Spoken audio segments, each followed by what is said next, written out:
I'm going to be completely honest. I actually found this web series by total accident. It was while I was soaking up that sweet, sweet sludge of the YouTube Shorts feed. And let me tell you, the minute I laid eyes on this hidden gem, oh, I knew we were working with something special. I knew we had found Davy Jones's locker. If you guys aren't already familiar with Maple Underground, I'm gonna catch you all up to speed really quick. According to the creators, it's a TikTok series about the odd pocket dimension known as Maple Underground. And that's it. At least for the TikTok page. When you head over to the YouTube channel, it says a little bit more, actually. It says the following. Meet Orson, a lovable cat whose curiosity is constantly getting him into trouble. And Fitz, an old owl who has a wealth of knowledge about Maple Underground, the strange pocket dimension that they both call home. Fitz does his best to keep Orson out of trouble, but that can be a difficult task when your wardrobe is an unstable gateway to another dimension. Sometimes it allows unwanted guests or dangerous creatures to enter Maple Underground. Orson and Fitz have to cope with these situations while also trying to discover more about their universe and its many secrets. Well, by now you might be asking yourself, Soupy, you deranged fuck, what's so scary about this? Well, if you would just I'm gonna get there. If you just give me a goddamn second, okay? Okay. I'm going to be playing the first entry from the Maple Underground TikTok page. I'm gonna sort of let it explain for itself why it instantly had me hooked on the web series, and then we'll discuss afterwards.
Okay, so already, based on the description of the series, we can assume that this is Orson, the cat that was mentioned previously. In this clip, he is seen seated at an absolutely prehistoric PC. And next to it is a wardrobe that's locked up with chains. Now we find out very quickly that our little pussycat isn't alone. I can't quite tell what this is, but if I had to guess, it looks like one of those little toys that you sometimes find at the dentist. Who the fuck thought it was a good idea to make these little shit? We also see what appears to be a cross on the wardrobe doors, on one of them, I think it was. I'm not sure if this is meant to imply that the entity is somehow demonic in nature, but I mean, come on, are any of us really surprised? So we've set the stage here, and we already have two of the main characters, a protagonist and an antagonist. It's gonna seem like these two are going to be the pinnacle of the story's main conflict moving forward. God knows what the hell that's gonna be. With that established, I'm gonna go ahead and roll the next clip in the series.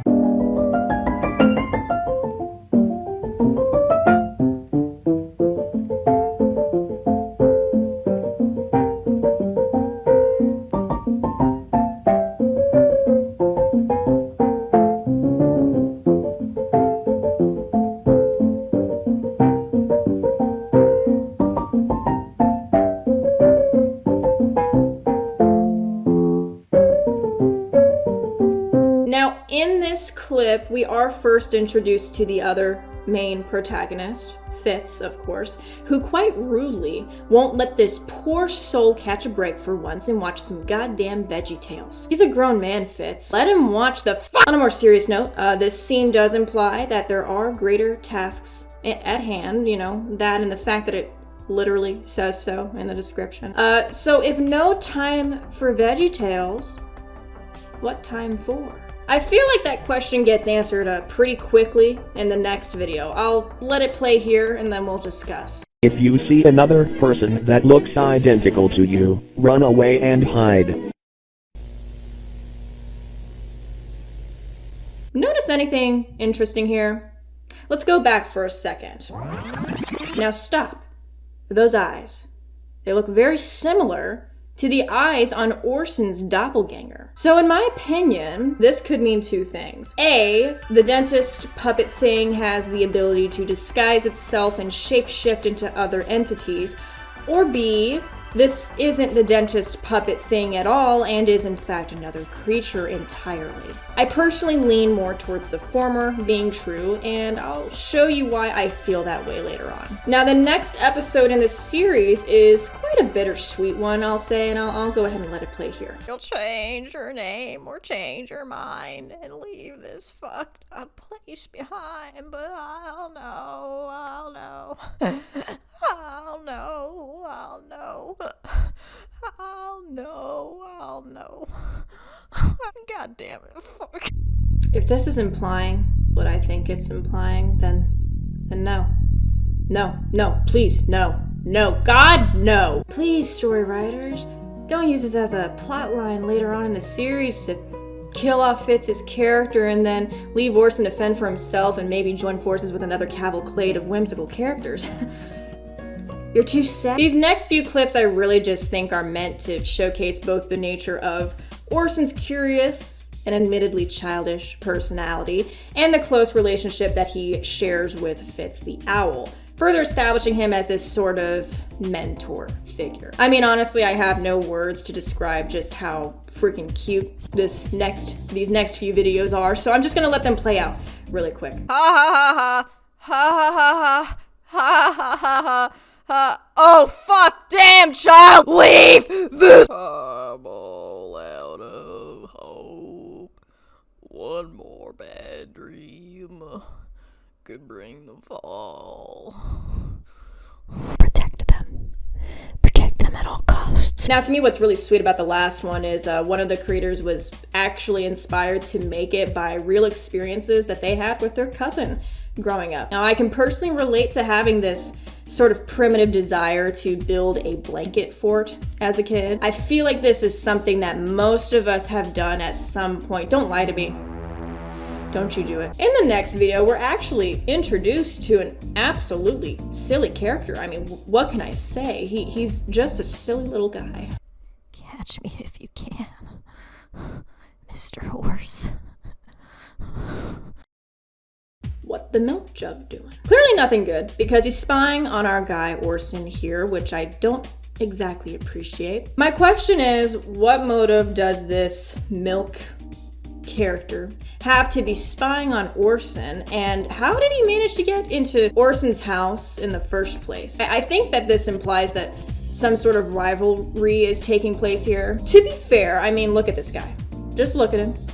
I know for a fact that Orson would beat his fucking ass in a fist fight. And also, why is there a severed hand nailed to the table? I feel like this is further evidence that no one needs to be pulling up on Orson's block anytime soon. Don't underestimate that man. He is a force to be reckoned with, goddammit. Okay, so now this video is even more confusing to me than the last one, and I'll explain why in a second, right after, of course, playing it here. Thinking of what I need to get by. Something for your mind.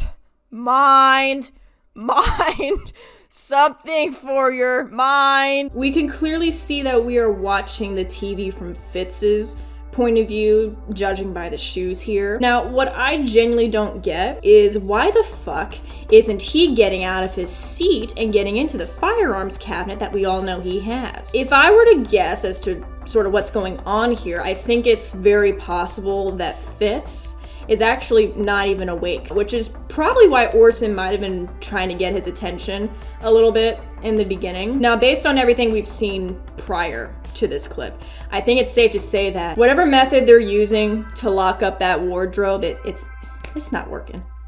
Try something else. I don't know, a zip tie, anything else, just not that. In a way, though, I mean, it almost seems like whatever entity this is might be playing with their food a little bit. I mean, clearly it has an advantage here. Given the fact that Orson's a fucking dipshit and Fitz went a little crazy on the on the Bud Light again. Still, it doesn't attack either of them when given the opportunity. Now, even the doppelganger entity from, the earlier episode doesn't attack Orson at all. It just kind of stands there and gives him a little wink and a smile.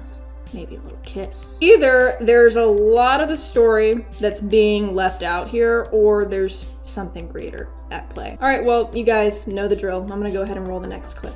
This is not real. It's just a dream. Please, please, wake up. Wake up. Wake up. Orson. Now I know.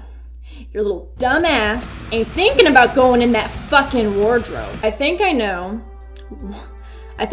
might know, actually, why Fitz was going a little crazy on the Bud Light last time. Obviously, what this is implying isn't exactly good. Believe it or not, I know, shocking. And perhaps the audio here even symbolizes a presence that is almost trying to convince Orson to wake up, or I guess in other words, step inside the wardrobe. Based on everything we know about Orson leading up to this point, I think we kind of know where this is going. I can't be the only one who hears you.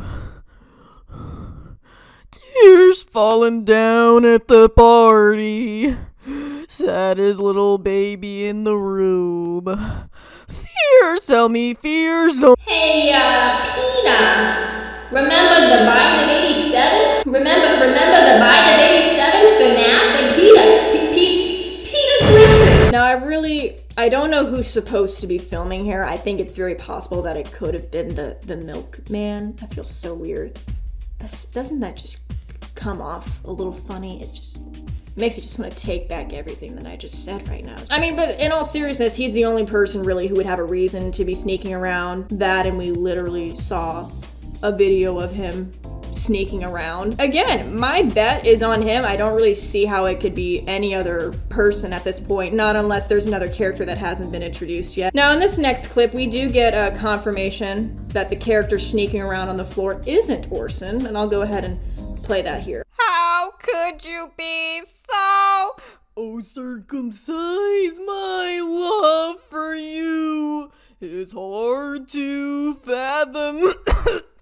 Oh, gee, thanks for the nightmares. Now, this next one, I literally don't even know how to describe.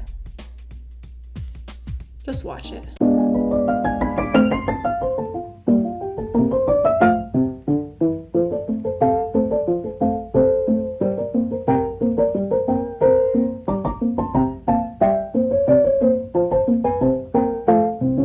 Well, you know what they say, another man's excitement is another man's shaving cream. I just love that out of all the ways the creators could have introduced this character, whose name is Eleanor, by the way. They said, you know what this series is missing?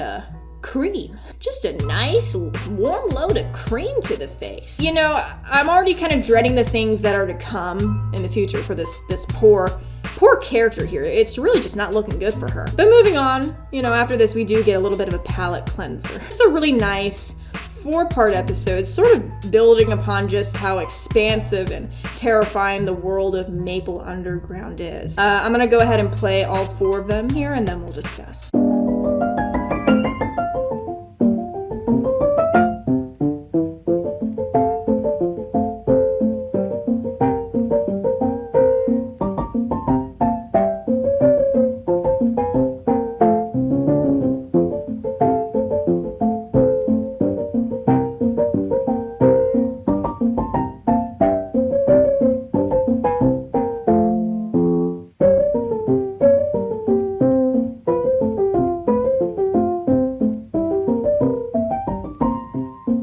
Ocean man, take me by the hand, lead me to the land that you understand. Ocean man, the voyage to the corner of the globe is a real trip. Ocean man, the crust of a tan man imbibed by the sand, soaking up the thirst.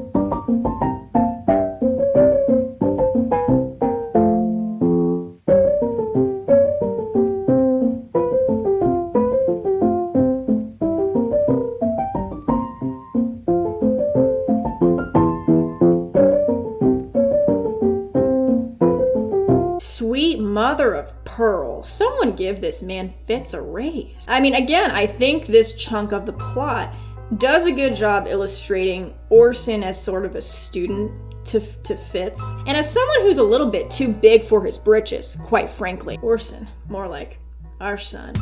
Our son. Am I right, guys? Now, this next one basically confirms what I said earlier about Fitz's secret firearms cabinet that he couldn't give two shits about in a life or death situation earlier on in the series. Roll the clip real quick.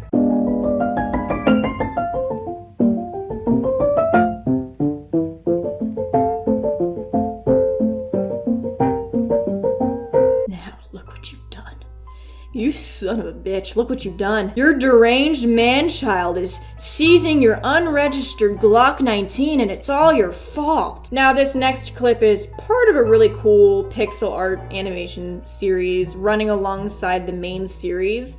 And the reason why I haven't shown all of the other ones here is because A, I feel like some of them aren't necessarily directly related to the storyline, and B, as stated previously, they're really cool, and I'd love for you guys to honestly just go check them out and see them for yourself. It's worth it, trust me. Now, this clip, however, is a little bit different from all the rest. You'll see why in a second.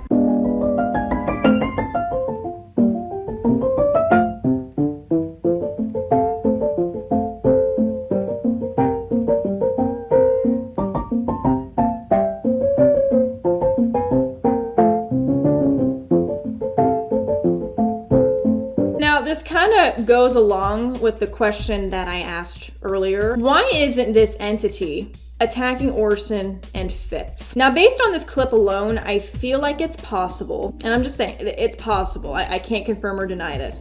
It's possible that the entity might rely on some form of manipulation or coaxing in order to trap its victims. And this idea is also hinted at in the clip where Orson is seen staring into the wardrobe, and the clip, of course, of Orson's doppelganger. Now, the entity, or entities, seems to rely on the curiosity of its victims, right? And of course, with its end goal being to somehow lure them inside of the wardrobe, I guess. Now, I'm not sure if the claw hand creature, the doppelganger, or the dentist puppet are all the same thing, but it's certainly implied, at least in my opinion. Okay, now this next clip is pretty self-explanatory. Hello, I'm Shelley Duvall. Hello, I'm Shelley Duvall. Hello, I'm Shelley Duvall.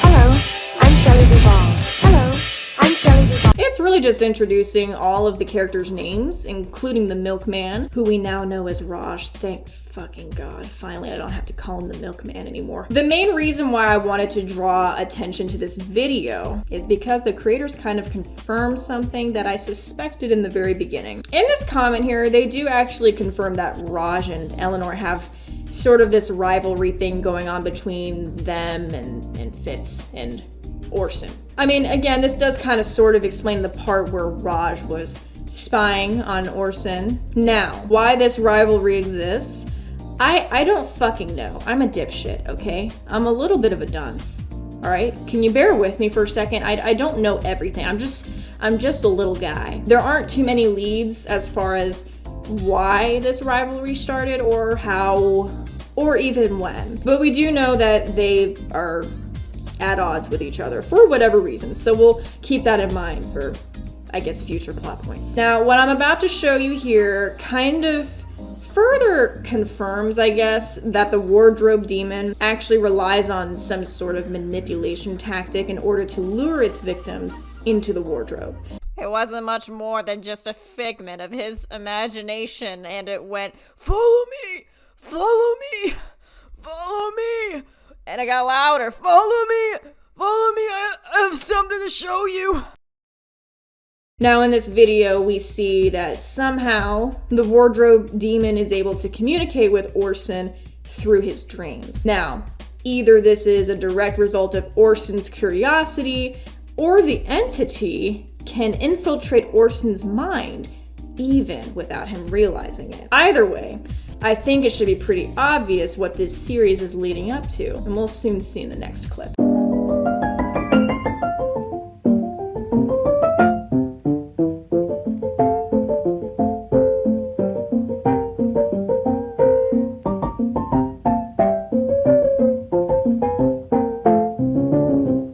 tell you guys? Manipulate, gaslight, gatekeep, repeat. Upon further inspection, I do have a slightly new theory in mind, and hear me out. I feel like the wardrobe demon is not only manipulating its victims, but I feel like it's using some sort of brainwashing technique against them as well. Now, you might be asking yourself, how come the wardrobe demon's brainwashing techniques only work on Orson and not Fitz? Well, I personally believe that the wardrobe demon specifically targets vulnerable creatures. And I feel that Orson is exactly that. To put it simply, Orson's naivete is what makes him a much easier target to the demon. And albeit a much easier target than someone like Fitz, who is very well seasoned and quite frankly not taking anyone's bullshit anytime soon. And really, if I were to venture further into this idea, this series as a whole could be symbolism for the corruption of innocence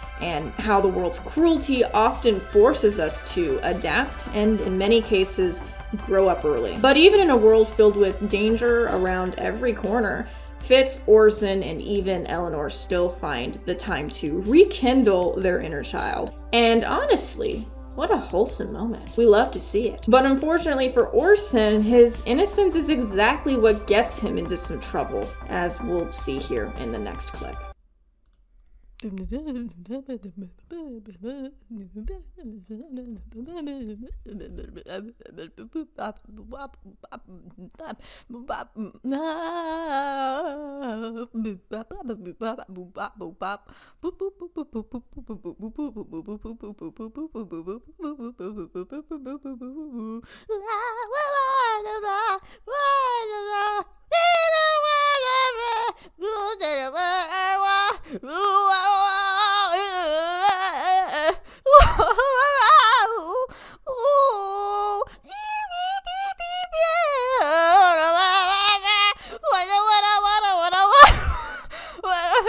I don't know the lyrics.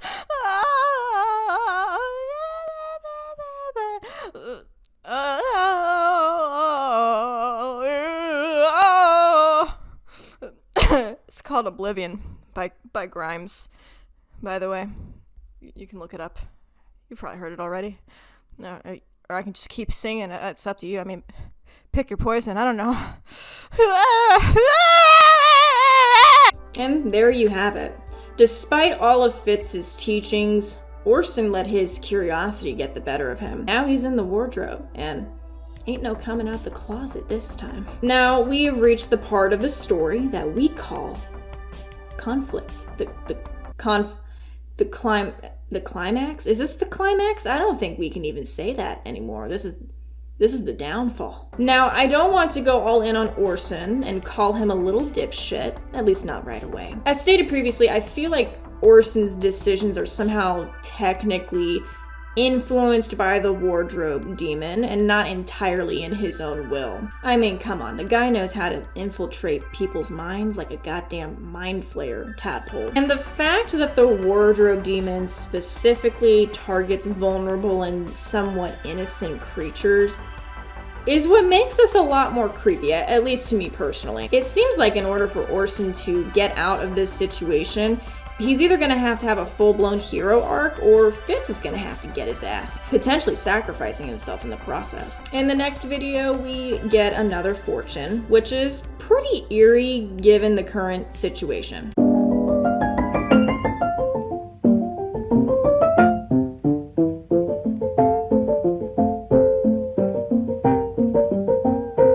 So it seems to me that all of the fortunes where the claw hands can be seen are actually being directed at Orson. This wardrobe demon really be trying to slide into Orson's DMs. For real. No cap. Okay, so in the next episode, we get introduced to yet another character named Apollo. I don't know, he just kind of sings a jolly little tune while Fitz is like, oh my god, where the fuck is he? So we'll probably get to see more of him later on. Moving on to the next clip, we get a bit of a longer episode. I'll roll the tape for you guys.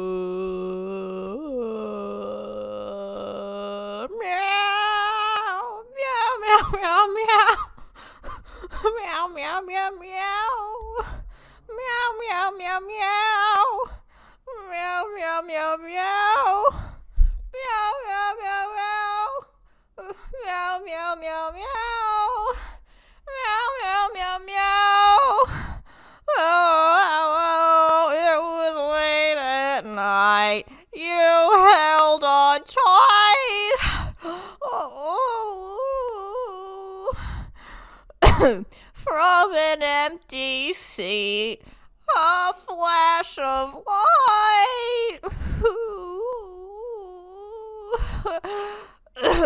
It will take a while to make you smile somewhere in these eyes. I mean, this really goes to show just how much Fitz really cares about Orson. My man's got a whole missing persons photo printed out and made for him, customized. I mean, he could have at least gotten his good side, but whatever. And by the way, this is just a little side note.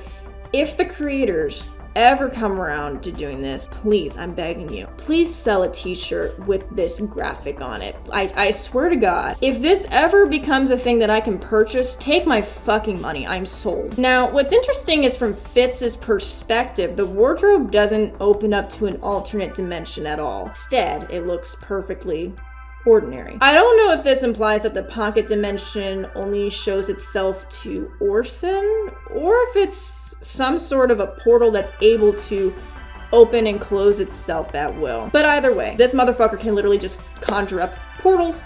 He can just make them come out of the ground and shit. It's fine. It's fine. Don't question it. Given this information, I'm really not sure what the point is of having the wardrobe.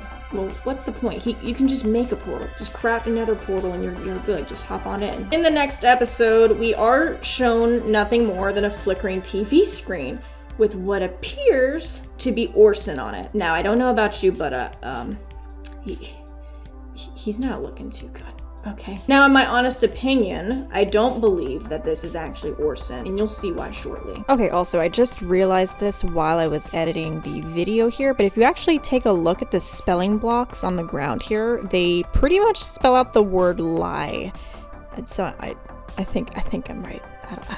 Now, this next clip is pretty simple. It honestly kind of reminds me of an Adult Swim bumper, but thanks to a lovely TikTok comment from Joshua Watson032, it turns out that the words shown at the beginning are actually a Bible verse. It says the following: "And if that happens, you surely won't be free again until you have paid the last penny." Someone is going to have to give something up in order to be truly free. This could mean that one of the characters, potentially Fitz, might need to sacrifice their life in order to save Orson. Or Orson might have to sacrifice a part of himself. Or maybe none of that is true and Orson just doesn't know how to pay his taxes. The next clip, again, shows a little bit more detail in terms of what actually happened to Orson when he fell into the pocket dimension.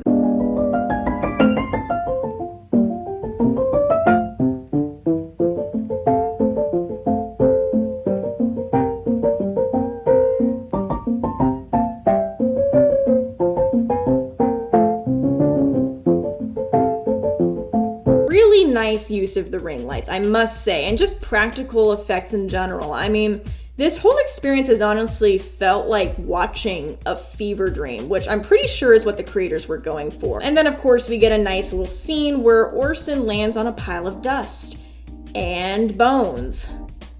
Ew. And then as he looks around, a strange mirror appears behind him. We soon find out just what's inside that mirror. Alone at the edge of a universe, humming a tune. For merely dreaming we were snow. Osiris sounds like the goddess who promises. Yeah, the next time you have to go to the dentist, I just want you to think about this. Just let it nestle in your brain. On the other side of Crazy Town, we get a nice little glimpse of Raj and Eleanor just having a good old time while absolute hell breaks loose for Orson. That dumb fuck. And in the next episode, we see another wholesome bra moment with Raj and Eleanor, I think. I'm sorry. For some reason, this video just fucked with my perspective a lot. I think that's Eleanor sticking out of Raj's head. I don't know. My eyes are hurting. My head hurts. Now, this next video is not exactly what we would call a wholesome bra moment. Have a look. While we heavily discourage any form of contact or communication with an alternate, we make exceptions for attempts at executing them yourself.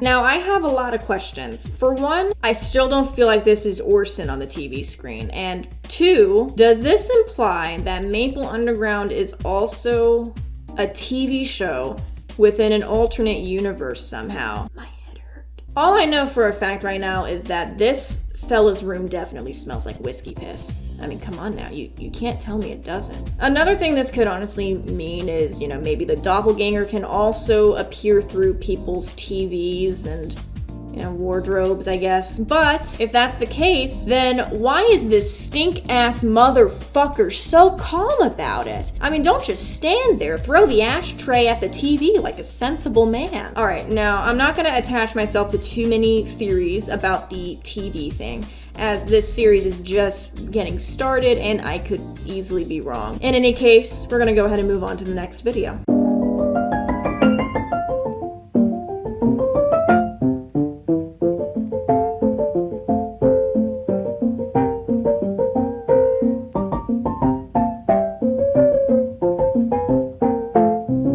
Fitz is gonna fucking die. I'm calling it. I'm calling it right now. He's going to die, and then Orson is going to have a villain arc or some shit. If my words of wisdom aren't enough to convince you, then maybe this next video will. The danger must be growing, for the rowers keep on rowing, and they're certainly not showing any signs that they are slowing. Anytime motherfuckers be playing the Scary Willy Wonka boat ride audio, that is a sure sign that death is coming. Now, to give you my honest opinion, I feel like the audio here is just meant to symbolize the fact that, there's no turning back for Fitz or Apollo. They've kind of reached the point of no return in a way. It's all because Orson has a problem with authority. Now, the next video shows Fitz just kind of wandering around, presumably in the pocket dimension. But oopsie daisies, there's a silly little fella in the mailbox and he's watching him. Careful, Fitz, Okay, but fuck that though. Because holy shit, the next video is literally just Raj and Eleanor fucking murdering someone. She went from being the shaving cream princess to being a sociopath, and I'm so proud of her self-improvement journey. Also, I love how Raj is just standing there. I mean, he's just so supportive of our queen. He's a simp. Okay, now this next video has me feeling some type of way, for obvious reasons. I'll let it play. Words don't come easy to me. Talking, how can I find a way to make you see I love you? Words don't come easy to me. Words don't come easy to me. This is the only way for me to say I love you. Words don't come easy. You leave them alone. You sit down. Stop it. Leave them alone. Stop. Again, I still don't understand what it is that these pairs have against each other. It's never really hinted at all during the series, so I'm assuming this is something they'll build upon later. Maybe I'm just making up excuses at this point for just not knowing what the fuck is going on. Yeah, probably that one. Also, I'm sorry, but actually no, I'm not sorry, because it needs to be said. And maybe I'm not speaking for all of us here, okay, knowing how some of you are. But please, can we please stop with the horny cloud apparition? He's done enough already. Can you stop? Can you please stop? Stop already? Now, thankfully, if you guys didn't already feel uncomfortable, you're about to feel a whole lot worse.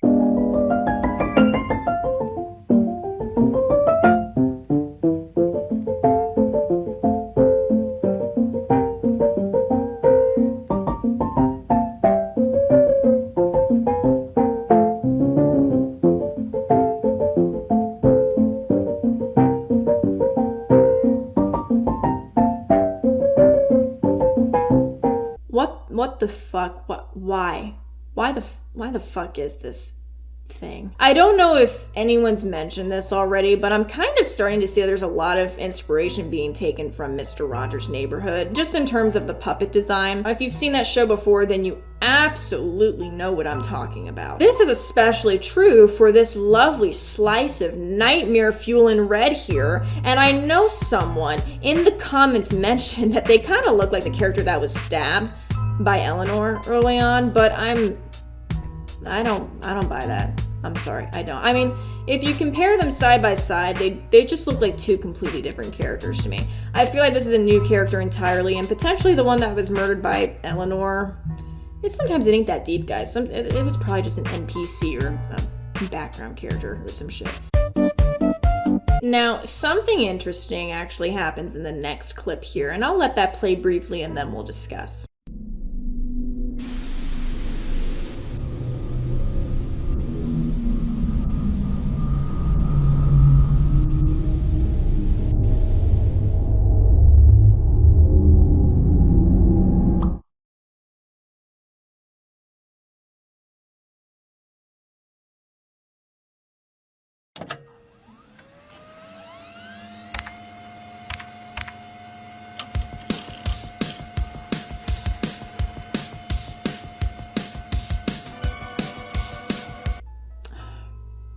I don't know why my mind has to go to such dark places when it comes to these character designs, but I'm so sorry. You can't tell me that you don't see it. You can't tell me that you don't see it too. I'm sorry. You just can't. In all seriousness though, he's adorable, and I think we can all agree on that. But one thing I couldn't help but take notice of is the fact that when the dimensional door activates, so does the TV, and I don't think that's a coincidence. So basically, this kind of confirms that the wardrobe dimension and the TV are somehow connected. That much I kind of have a general idea of. Now, this might also explain why we saw what I believe to be Orson's doppelganger on the TV earlier, in this stinky piss room. Just an interesting little tidbit that I wanted to take notice of is all, but we'll carry on. And then in the next video, our worm friend, he goes by Norm, by the way, in case anyone cared, okay, proceeds to commit the absolute worst of crimes by inviting his friends over. Why you would ever be friends with this monstrosity, I have no idea, but I think it says a lot about you as a person. Okay, now this video is a pretty big deal for me. This is the one that I've been wanting to talk about for a good minute, and I think it proves that the dentist puppet and the doppelganger are the same thing. And it also proves that the doppelganger is not the real Orson. Instead, it's some sort of facade or perhaps a manipulation tactic that's being used by the dentist puppet. Now, that last part shouldn't be too surprising. Now, should it? Should it? Should it? Should it? I'll go ahead and play it for you now.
pretty convincing stuff right there. Now, one part I'm kind of stumped on is the claw hand entity from earlier in the series. If you see here, the dentist puppet and the claw hand puppet have two very different looking hands. Admittedly, this does leave an opening for there to potentially be another enemy. But after looking into this further, I'm really just starting to kind of second guess myself as far as these two being the same thing.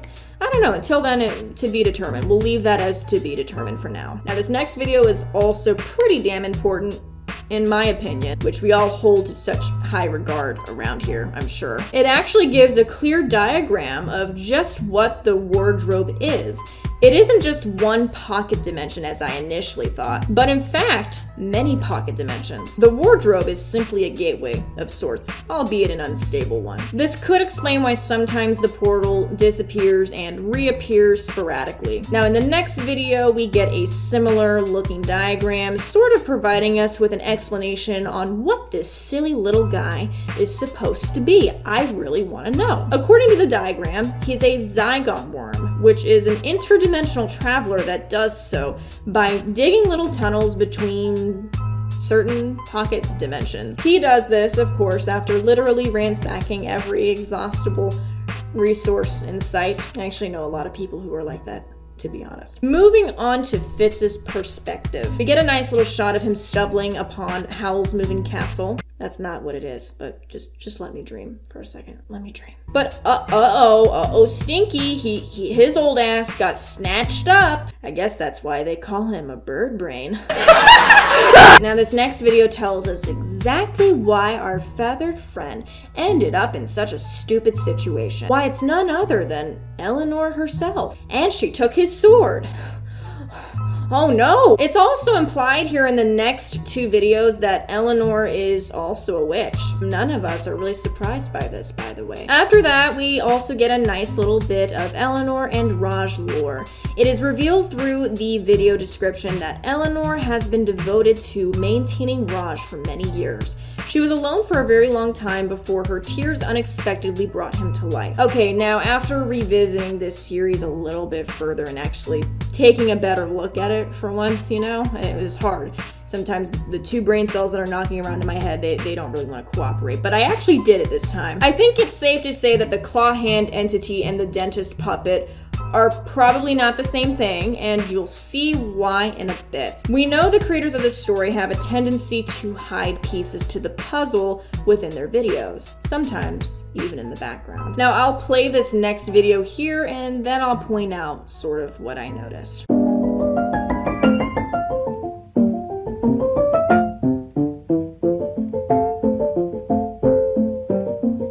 Now, this is obviously the claw hand entity from earlier on in the series that was sort of taunting Orson behind the TV screen. And you know what's so special about this video is if you have a look at the background and then look at the background in Eleanor's room, we're also going to see how this ties into her house later on, but it's very clear that these are both taking place in the same area. Now, hold on. Before we get carried away here, we do need to revisit Fitz in the next video.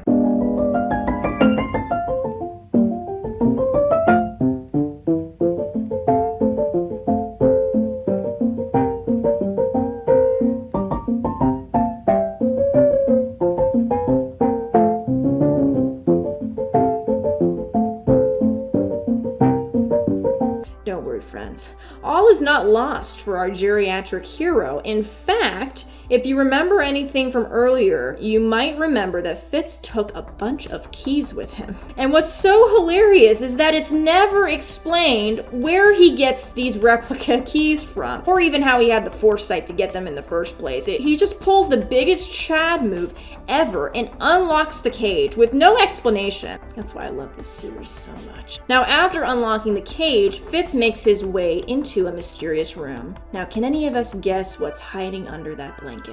Huh? What's that? I'm sorry, what the fuck did you just say? No. Why would you suggest something like that, you pervert? No, sit down.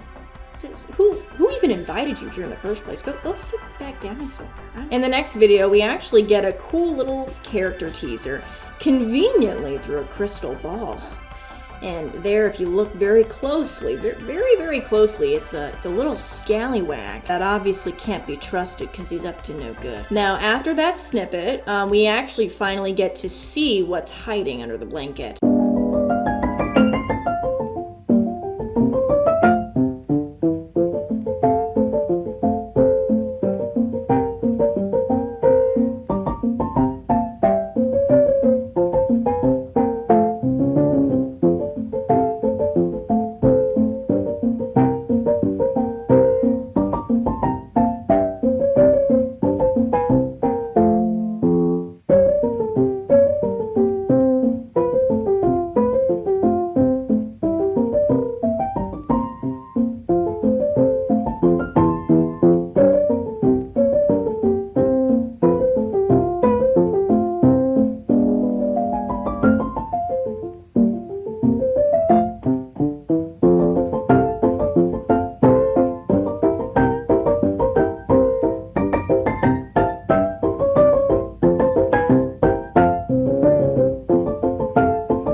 After almost falling into Eleanor's conveniently placed trapdoor, in a last-ditch effort to save himself, Fitz asks Eleanor and Raj for help in finding Orson. Not exactly what I would have done, but fair enough. Now this is the part where the crystal ball and the claw hand entity come into play.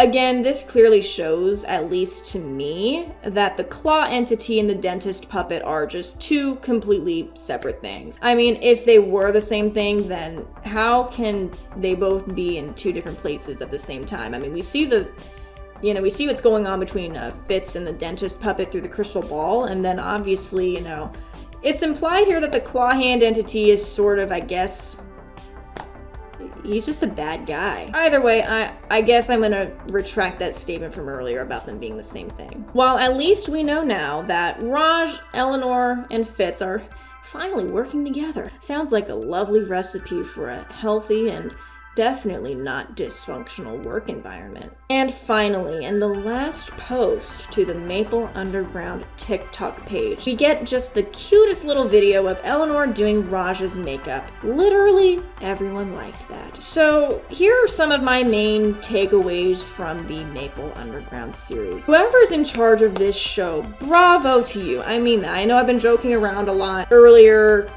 we like to have a little bit of fun around here at the Soupy Soup channel, what can I say? But no, in all seriousness, I mean, whoever's responsible for this, you guys are just so masterful at pulling off the nostalgic fever dream core aesthetic in such a way where everything, and I mean everything, feels oddly familiar to me. Like, I genuinely feel like I am witnessing a fever dream from my childhood, and I mean that in the best way possible. The visuals are stunning. It's not often that you come across a web series like this, and I'm really shocked that no one else has talked about this. This thing's been going on for a few months now. I haven't seen any other major YouTuber talk about this, so here I am, Yeah.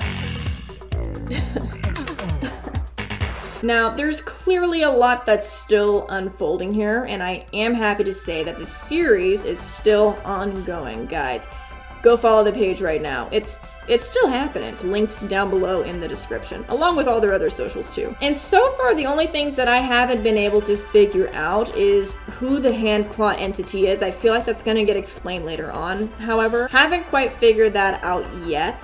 And then also, I haven't quite figured out the significance of TVs. And I hope it's not gonna be a mind fuck, but I feel like it is. I feel like that one's gonna be a real brain fuckaroo. I'm gonna have all of their links down below in the description. Check them out, especially check them out on TikTok, show them some love, and tell them Uncle Soup sent you. And as always, thank you guys so much for watching all the way through the video. I know I've been gone for 3 months. Crazy shit's been happening. I moved to a house. It's dark and cold and it creeps at night, but boy, oh boy, it's a house. I'll take it over a not house. I'm planning on being more active on here. I know I said that last time, but I mean it this time. I do. And I'm also thinking about making more videos like this in the future. So please tell me what you guys think about this one, if this is something you would want to watch even, and I'll take everyone's thoughts into consideration, of course. Again, thank you guys so much for watching, and I'll see you guys next time.